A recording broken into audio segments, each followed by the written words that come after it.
Botswana Open University. Inspire tomorrow, today.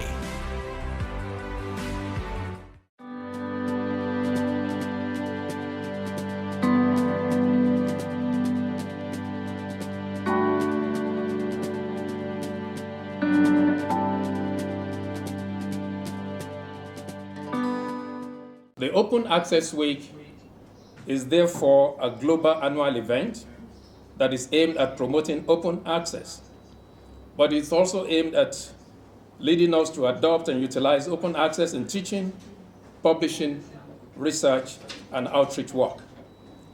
This particular meeting, and quite a number that will have taken place all over the world, will be taking the formats of seminars, symposia, and other related formats that we have. And so we will be going ahead with our program at the Botswana Open University. But let me quickly also say that 2020 Open Access Week runs from the 19th to 25th October. However, at the Botswana Open University, we're celebrating this particular week on this day, 19th October 2020. It's an opportunity also for our university to showcase what it has done in open access. But let me historically bring our mind to 2007, when a National Day of Action for Access was held in the United States of America on 15 February. It was organized by two organizations, Students for Free Culture and the Alliance for Taxpayer Access. But in 2008, the day became Open Access Day and was held as a global event. Since 2009, the event has been marked as the Open Access Week and has been held globally. It has explored various themes since then. For example, in 2017, the theme was Open in Order to. In 2018, it was Open for Whom? Equity in Open Knowledge. This year, the theme is Open with Purpose, taking action to build structural equity and inclusion. It's been marked by many organizations worldwide. Let me begin by wishing you all a very good morning, as I also welcome you to the Botswana Open University's celebration of the Open Access Week. This is a celebration, as noted and as mentioned by the moderator here, that is celebrated every year to commemorate the worldwide open access movement. I wish to also begin by pointing out the importance of the open access movement to the ideals and goals of the Sustainable Development Goals of leaving no one behind, as well as our very own Botswana's Vision 2036 of becoming a knowledge-based economy. This simply means that we have no other option other than to support open access, as we already do. There is simply no option. The open access movement itself is about opening access to ideas, to information, and to knowledge. And the movement, as you no doubt all know, has its origins within the hallowed walls of scholarship and librarianship. It arose from a concern by these communities, scholars and librarians, concerning or about the escalating exponential rise of journal subscription prices. And they got together and said this situation is totally untenable, given the fact that we are the producers of the knowledge that is published in these journals. Not only that, but we use taxpayers' money in order to conduct that research. And for us to have to cede copyright of our output to journal aggregators and database aggregators, and then have to purchase it back at ever increasing prices, was just a no-brainer, let alone the fact that the very taxpayers who have supported the research in the first place were not getting access to those journals and whatever information, simply because access was restricted by price as well as by copyright. So they got together and decided that they needed to venture into publishing, self-publishing, as well as self-archiving to make this knowledge available. So open access, as pointed out earlier, seeks to remove barriers that would impede free and open access to knowledge. These barriers, as mentioned, include the prohibitive cost of buying knowledge through journal subscriptions and the restrictive copyright agreements that force authors to cede their copyright in order for their papers to be published. And one may ask, but why do you cede your copyright? And the answer is simply that we inhabit a space where, in order for you to be promoted as an academic, you need to publish. And not just to publish anywhere, but to publish in journals of international repute. And in most cases, those journal owners will insist that you give them your copyright. So you hand over your intellectual property, and then your library has to purchase that back, or you have to buy it in order for you to provide access to it. So it is our system in itself that is also problematic. But BOE celebrates Open Access Week and has done so for a number of years, simply because open access, open education, open resources, anything open is part of its identity. Open access resonates with the mandate of ODL, Open and Distance Learning. So, coming down to this year's theme, it extols us to be open with a purpose and to take action to build structural equity and inclusion. So we need to interrogate what that means. The theme says to us that open access is not open access for the sake of it, or a knee-jerk, if you like, reaction to the rising costs of access to information and knowledge. It simply means that we need to use open access towards addressing inequity and inclusion at a structural level where knowledge creation and sharing is concerned. Specifically, we should consider the following. How is research funded? Who funds research? To whom, and what are the terms? We know usually we're at the mercy of the sponsors or the funders of research. The agenda is usually driven by them. And so that is something that we need to look very closely at. And in fact, even the questions, even the problems that we study are dictated by them. So, and you know, is the research as funded research that is on communities, the researched, or is it research with communities? I think that's critical. Is it on them or is it with them, right? And ideally, for it to have the impact that we desire, it has to be with them. They have to participate in identifying the problems that are to be studied. They have to participate in actually designing the studies with us. They have to be participants, not just, no, we're coming, we're getting information from you, you will then later, you may get a report, later you may see the impact. It has to be something that speaks to their lived experience and therefore assists them to bring ideas to the table. That is openness. What can we do in these areas, in the area of sponsorship, in the areas of research? Who is conducting this research and for what, as academics and as librarians? I think this is why we are gathered here today. And since we are talking structural, we need to address other issues that impact on equity and access, where equity and inclusiveness, where access to information is concerned.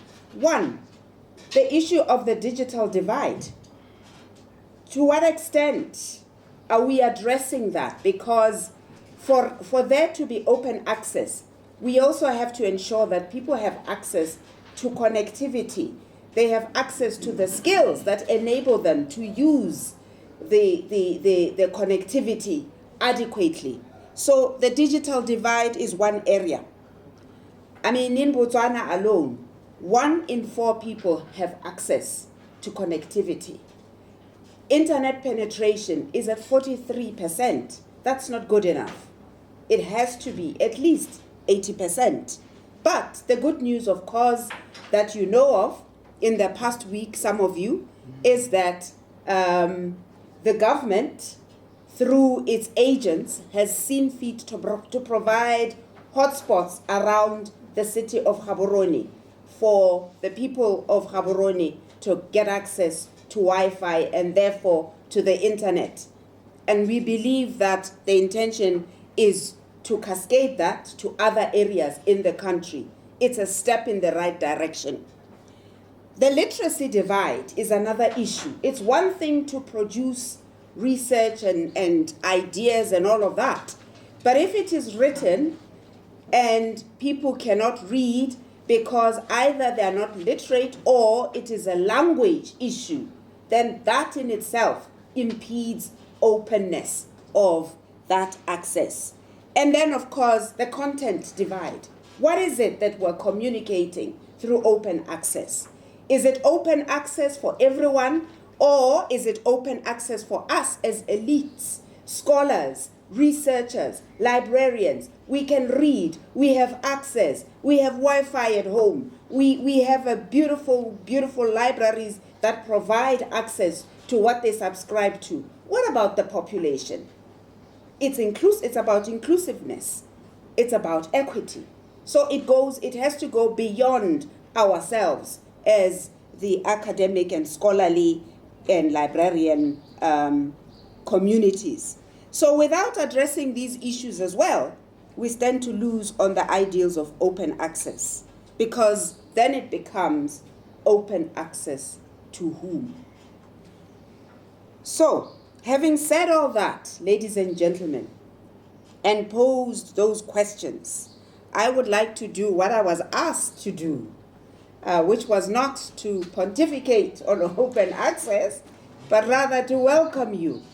But of course, I could have just said welcome to the conference and left it at that. But let me welcome you to this Open Access Week. And as I look around, without wasting our time here, the library here at Botswana Open University has found it fit to celebrate this occasion. So the objectives of this meeting is really to revive the institutional repository, to make advocacy for it, to raise awareness of its existence, and also to request our fellow academics to support its activities by ensuring that they make they self-archive their output, their research output, into the repository to make it very rich. We are a very special institution. Our specialty is distance education. And this should be a very rich institutional repository that houses research output on distance education, our experiences here at work and across the globe. Another objective really is to start conversations around the issues of open educational resources, because the challenges presented by COVID has located gaps that we have. And it is indeed time to fast track the issue of developing a national network of open educational resources. And this issue is at the heart of the Vice Chancellor of this institution, Dr. Dau, who would really want us to spearhead that project. Bo Institutional Repository, and it's a presentation that I'll make today. The list of the items that I'll be presenting looks quite big, but it's a very short presentation, I promise. The purpose, as I have already alluded earlier, is to showcase and market our revived Botswana Open University Institutional Repository. And one of the issues around that is to create a broad understanding on what institutional repositories are and their roles in the academic, in an academic setting.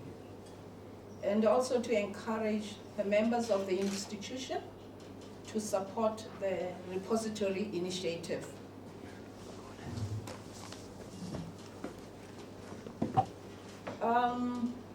I have mentioned this before, that the Dan Bokodo is one of the pioneers of institutional repository in Botswana, dating as far back as 2012.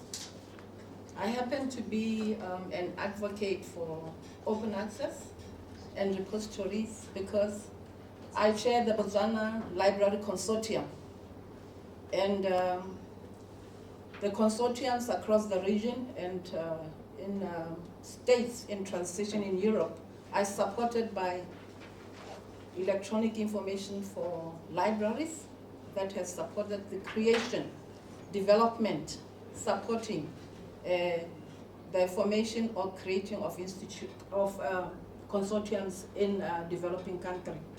So I have interacted a lot with IFO and Irina, who is the coordinator of the sector. The repository, as I have mentioned, has never really worked very well. I'm sure my colleagues here are aware that we have had a repository that even when we celebrated this occasion 2 years back, the repository was still on sick bay. I just want to appeal to all of us who have the ability or who have been given the responsibility for support, especially in the area of infrastructure, to really work with us so that we can see some of these projects being successful. However, today we are very happy to present a revived repository with more vigor to ensure it works all the time. I've had pressure from Professor Yamen,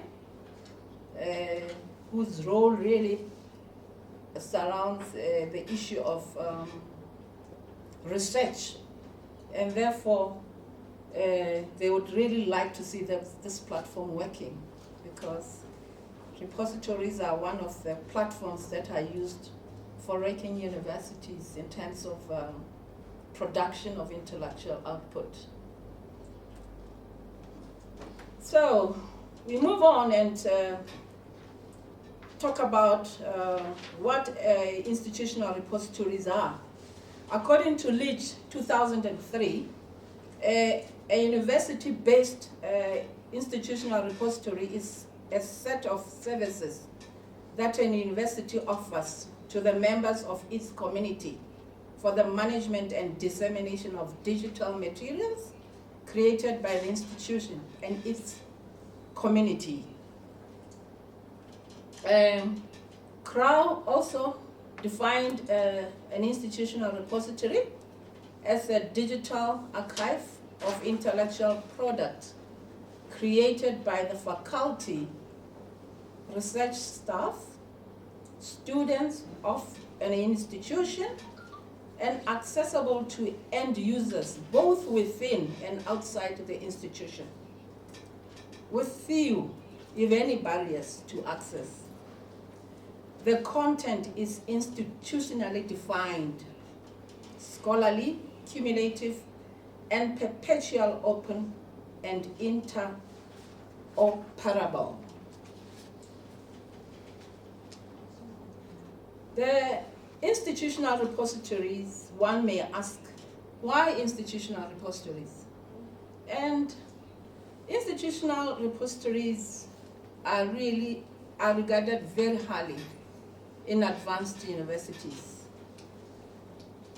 because universities have been created not only to educate its communities, but produce knowledge through research activities.